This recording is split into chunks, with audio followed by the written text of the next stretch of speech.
नमस्कार, मैं हूं विनय सिंह। आपका बहुत बहुत स्वागत है। और आज बात करेंगे कि जेपीएससी की परीक्षा को लेकर महत्वपूर्ण बैठक 24 अगस्त को बुलाई गई है। हमने आपको एक पोस्ट था, कल ही शाम को हमने आपको भेज दिया था। इस बैठक में ये तय किया जाएगा कि 12 सितंबर को सभी जितने भी स्कूल, कॉलेज और सेंटर बना दिए गए हैं, वहाँ की व्यवस्था क्या है। अगर 12 तारीख को मुश्किल होगी तभी जाकर के 19 सितंबर को होगा, लेकिन परीक्षा होगा, ये तय है। और हमारा ये शो 11 बजे का बहुत पॉपुलर शो है, आप काफ़ी इस पर भरोसा करते हैं, लेकिन हम रेगुलर शो नहीं कर पा रहे क्योंकि अभी जेपीएससी को लेकर के आप लोगों के लिए प्रतिदिन नए नए क्वेश्चन बनाना, नई वीडियो तैयार करना और लगातार आपको सुबह 7 बजे, सुबह 8 बजे, 9 बजे 3 शो हमारा सुबह में आता है। इवनिंग में कभी कभी हमारे 5 घंटा का शो आ रहा है। इसके अलावा रात को 8 बजे, रात को 9 बजे लाइव शो आ रहा है। जेपीएससी की तैयारी अगर आप कर रहे हैं इस वक्त में तो जरूर से इस शो को देखिएगा। ये कंप्लीट फ्री शो चल रहा है। इसके अलावा जो लोग अब टेस्ट सीरीज देना चाहते हैं, अनलिमिटेड टेस्ट सीरीज पेपर 1 अथवा 2 का या दोनों का, वो हमारे व्हाट्सएप नंबर पर मैसेज करेंगे। उसमें थोड़ी सी टर्म्स कंडीशन है, उसमें वो आपको बता दिया जाएगा। तो चलिए बता दें कि आज की महत्वपूर्ण खबर है हमारे पास में, और इसमें से 2 महत्वपूर्ण खबर है। एक कि अगले सप्ताह यानी कि रक्षाबंधन के बाद कैबिनेट की महत्वपूर्ण बैठक कराई जा रही है, जिसमें पारा शिक्षकों के नए नियमावली पर चर्चा करके मुहर लगाई जाएगी और जेटेट को लेकर के भी उस दिन विचार विमर्श किया जाएगा। यानी कि 2 महत्वपूर्ण चीज होगी। जेटेट परीक्षा वाले भी बहुत परेशान हैं, लेकिन झारखंड में सरकार ये चाहती है कि एक एक करके हर मसले का हल निकाला जाए। सबसे पहले जेपीएससी जो परीक्षा नहीं हो रही थी उसकी डेट अनाउंसमेंट कर दी गई, और डेट अनाउंसमेंट करने के बाद 12 सितंबर को तय कर दिया गया। लेकिन किसी प्रकार की कोई मुश्किल वाले हालात नहीं हो, कोई दिक्कत नहीं हो, इसे देखते हुए बीच बीच में न्यूज दिया गया कि 12 सितंबर अथवा 19 को परीक्षा होगी, लेकिन होगी जरूर। इसलिए आपको माइंड मेकअप 12 सितंबर को लेकर के करना है। हमने अपने पूर्व के वीडियो में बताया था कि जो लोग बाहर रहते हैं वो 12 सितंबर के लिए रिजर्वेशन करवा लेंगे, और अगर वो आ भी जाते हैं और एक सप्ताह डेट आगे भी बढ़ जाता है तो बहुत बड़ी दिक्कत नहीं आएगी। अब आपके दिमाग में आएगा कि एडमिट कार्ड कब आएगा। एडमिट कार्ड आज देर शाम को अथवा सोमवार को रिलीज हो सकता है, जो हम तक सूचना आ रही है। और अगर सरकार 24 अगस्त को बैठक रखी है तो एक उम्मीद ये भी की जा सकती है कि 24 अगस्त को बैठक के बाद एडमिट कार्ड रिलीज किया जाएगा, जिसमें डेट अंकित होगा। तो किसी प्रकार अगर गवर्नमेंट के अंदर ये कंप्लीट प्रोफोर्मा है कि पूरी तैयारी 12 सितंबर को लेकर कर ली गई है, कहीं पर कोई दिक्कत नहीं है, क्योंकि सभी डिस्ट्रिक्ट के उपायुक्त को से पूछा गया था, उन्होंने अपना लेटर भेज दिया। अब जिला शिक्षा पदाधिकारी के साथ मीटिंग रखी गई है। हमने आपको लेटर में ये भी बताने की कोशिश किया था कि झारखंड में जो विभाग अलग अलग काम करता है उसमें समन्वय बनाने की भी कोशिश की जा रही है। तो जेपीएससी का रास्ता क्लियर हो रहा है। वहीं अब सवाल उठता है कि क्या जेटेट का रास्ता भी आसानी से क्लियर हो जाएगा। जेटेट में क्या अड़चन आ रही है? जेटेट में जो महत्वपूर्ण अड़चन आ रहा है उसका मुख्य कारण यह है कि जेटेट परीक्षा कैसा होना चाहिए। क्या उस परीक्षा का सिलेबस में बदलाव होना चाहिए या फिर सीधी काउंसलिंग के लिए नियमावली प्रकाशित कर देनी चाहिए?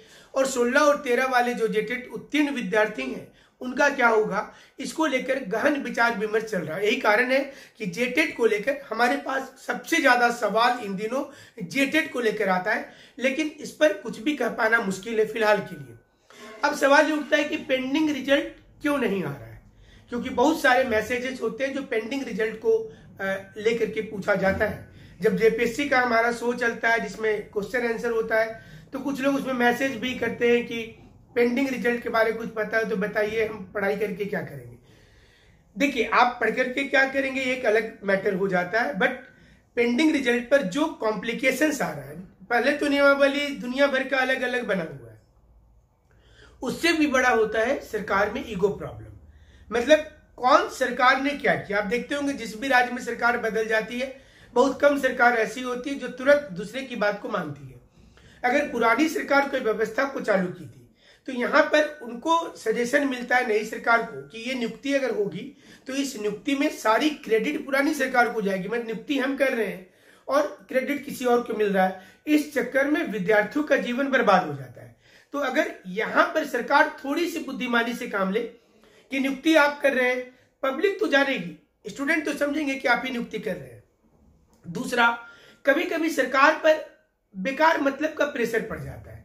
जैसे आप देखिएगा कि आप कोई काम कर रहे हैं और काम करते हुए में अगर 2-4 लोग आकर के आपको और डांट डांट के बोलते हैं कि तुम इतना देर में क्यों नहीं खत्म किया, तो देखिएगा आप गुस्सा हो जाते हैं, ईगो प्रॉब्लम बना लेते हैं और फिर बोलते हैं कि चलो अब काम को और लटका देते हैं। कभी कभी ऐसा होता है, कुछ दूसरे कोचिंग इंस्टीट्यूट और कुछ लोगों ने मिलकर के जब सरकार ने काम करना जैसे ही शुरू करते हैं तो वो लोग एक अपना कैंपेन चलाना शुरू करते हैं, मतलब एक हीरो बनने के चक्कर में। और इसके चलते क्या होता है कि सरकार के पास जैसी इनपुट जाएगा वो नाराज हो जाती है। यहां पर यह भी समझना पड़ेगा कि गवर्नमेंट को काम करना ही पड़ेगा। देखिए, पुरानी सरकार ने सारी कुछ किया था, लेकिन सोनी कुमारी का मामला एक फंस गया।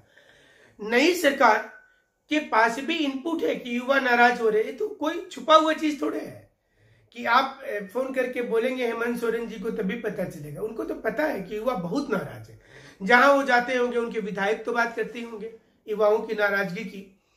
तो यहां पर अब सरकार के पास में अगर बीच में अब कोई आंदोलन अभी जैसे नहीं हो रहा है तो आप देखिएगा कि कुछ कुछ करके काम होगा। जैसे पारा शिक्षकों की हम बैठक की बात करते हैं, पुरानी सरकार में भी इनकी नियमावली बन रही थी, लेकिन आंदोलन तेज होने लगा तो रुक गया।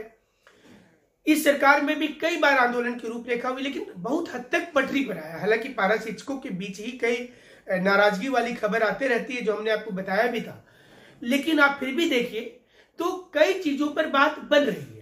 अब पारा शिक्षक के कुछ लोग इस पर अड़े हुए हैं कि परीक्षा पास नहीं भी करेंगे फिर भी उनको टीचर बने रहना देना चाहिए और इस पर अष्टमंगल कमेटी साइन करे। तो ये मुद्दा एक अलग विचाराधीन है, इस पर बात होगी, प्रशिक्षित वाले का क्या होगा। लेकिन अगर आप देखेंगे तो जब जब जगन्नाथ महतो की बात इन्होंने मानी है, इनकी बात आगे बढ़ी है। और आप देखिए कि ये लोग 7-8 बार हमने देखा कि सरकार बनने के बाद 7-8 बार आंदोलन की रूपरेखा बनाए, और जब जब मंत्री ने अपील किया ये मान गए और आंदोलन नहीं किए। इसका नतीजा ये हुआ कि सरकार में नए जब कार्यभार फिर से संभाला जगन्नाथ महतो ने, तो उन्होंने सीधे तौर पर पारा शिक्षकों के लिए काम करना शुरू किया। अगर आज बिहार के तर्ज पर नियमावली बनाया जा रहा है, या मान लीजिए कि क्योंकि उन्होंने बोला कि अब आप 75 राज्य जो बोलते हैं यहाँ का वहां का उसके नियम, तो उसमें आपका उलझेगा, आप एक राज्य को टारगेट कीजिए। हालांकि इससे बहुत से पारा शिक्षक खुश ही नहीं है कि वो बिहार को ही क्यों टारगेट किए, हमारा कुछ दूसरा भी बोलना था। बट ये भी समझना है कि समग्र शिक्षा अभियान के द्वारा पारा शिक्षकों की नियुक्ति हुई थी, और समग्र शिक्षा अभियान अगर समाप्त हो जाएगा तो पारा शिक्षकों का क्या होगा। इसलिए अगर सरकार इसमें कोशिश कर रही है, हमेशा किसी भी सरकार की आलोचना ठीक नहीं होती है, आपको उनकी पॉजिटिव चीजों पर अच्छा बोलना पड़ेगा। आपको यहाँ पर देश में पक्ष और विपक्ष की बात नहीं होती है। अगर गवर्नमेंट ने अच्छा काम शुरू किया है, अगर वो पारा शिक्षकों को जॉब देना चाहते हैं, नियमितीकरण करना चाहते हैं, आपसे बात भी कर रहे हैं, तो हमें लगता है कि इसमें मौका देना चाहिए सरकार को, और इसमें उलझन पैदा नहीं करनी चाहिए। इसी प्रकार से अगर गवर्नमेंट ने जेपीएससी की परीक्षा की शुरुआत की है तो उलझन नहीं पैदा करना चाहिए। अब जेएसएससी नियमावली पर भी सुधार के संकेत मिल रहे हैं। ऐसा प्रतीत हो रहा है कि जेएसएससी में भी नियमावली पर सुधार किया जाएगा, और सरकार निश्चित रूप से इसके लिए भी विचार विमर्श में लगी हुई है। जो दिक्कतें, जो खामियां हैं, जो विधि विभाग की रिपोर्ट को नहीं माना गया था, आपको भी पता है कि विधि विभाग ने कहा था कि अनुच्छेद 14 का साफ तौर पर उल्लंघन दिखता है, अनुच्छेद 15 का साफ तौर पर दिखता है, राइट टू इक्वलिटी का दिखता है। ये सरकार के सलाहकार को सोचना चाहिए था कि जब आप नियम बनाते, या तो नौकरी देने का आपका मन नहीं है, और अगर मन है तो नियम को स्पष्ट कीजिए। क्योंकि आज आप देखेंगे नियमावली जब बन गया है तो स्टूडेंट्स के अंदर 2-3 गुट हमें साफ दिखाई देता है। मैसेज में ही हम देख लेते हैं कि कुछ लोग चाहते हैं कि यही नियम हो, कुछ लोग चाहते हैं नहीं हो, और सरकार भी यही चाहती है किसी प्रकार से लोग टूटे रहे। लेकिन ये जब तक ये स्टूडेंट्स की पेशेंस भी चाहिए, सरकार पर दबाव भी बनाना है, सरकार के ईगो को हट भी नहीं करना है, उनके अच्छे कामों की सराहना करनी है और उनके गलत कामों का क्रिटिसाइज करना है। ये अगर पॉलिसी लेकर आप चलते हैं तो हमें लगता है कि सरकार पर दबाव पॉजिटिव बनेगा और आपके लिए सरकार जरूर से सोचेगी। हमारे साथ आप ऐसे ही बने रहेंगे। जो मुद्दे काम के होंगे, जो आपके काम के होंगे खास करके, वो जरूर से बताएंगे। और आप हमारे चैनल पर नए हैं तो सब्सक्राइब कीजिएगा। रेगुलर आपको इसी प्रकार से चीजें मिलती रहेंगी। हमसे जुड़ने के लिए शुक्रिया, धन्यवाद।